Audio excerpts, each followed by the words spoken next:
திண்டுக்கல்லில் அரசு மதுபான கடையை அகற்ற வலியுறுத்தி பொதுமக்களுடன் போராட்டம் நடத்திய கம்யூனிஸ்ட் கட்சி எம்எல்ஏ பாலபாரதி கைது செய்யப்பட்டார்.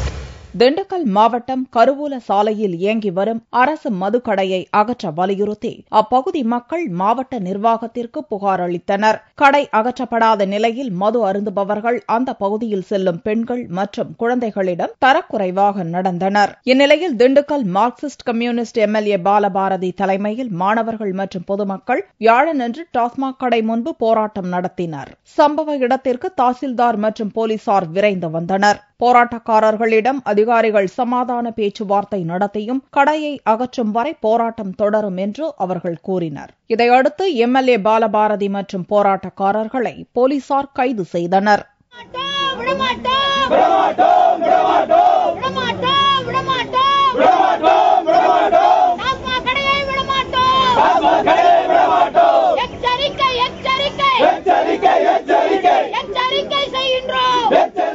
குடியிருப்பு வீடுகளுக்கு மத்தியிலேயே இடையிலேயே ஒரு டாஸ்மாக் கடை இயங்கிட்டு இருக்கு. 2 வருஷ காலமா இந்த பகுதி மக்கள், இளைஞர்கள், பெண்கள் எல்லாரும் போராடிட்டு இருக்காங்க. ஒவ்வொரு முறை போராட்டத்தையும் போராட்டம் செய்யக்கூடிய பொதுமக்களை கைது செய்வது, அச்சுறுத்துவது, ஆனால் அந்த கடையை தொடர்ந்து செயல்பட அனுமதிப்பது என்று காவல்துறையும் நிர்வாக அமைப்பு தொடர்ந்து இருக்காங்க. காவல்துறை அதிகாரிகள் நாங்க ரோட்ல நின்னாலே நாங்க அரெஸ்ட் பண்ணுவோம், கைது பண்ணுவோம் சொல்றாங்க.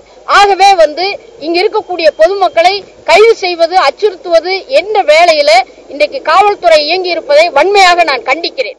பாலபாரதி கைது செய்யப்பட்டதை கண்டித்து போராட்டத்தில் ஈடுபட்ட மாணவர்கள் சாலை மறியலில் ஈடுபட்டனர். அவர்களை போலீசார் வலுக்கட்டாயமாக கைது செய்து அப்புறப்படுத்தினர்.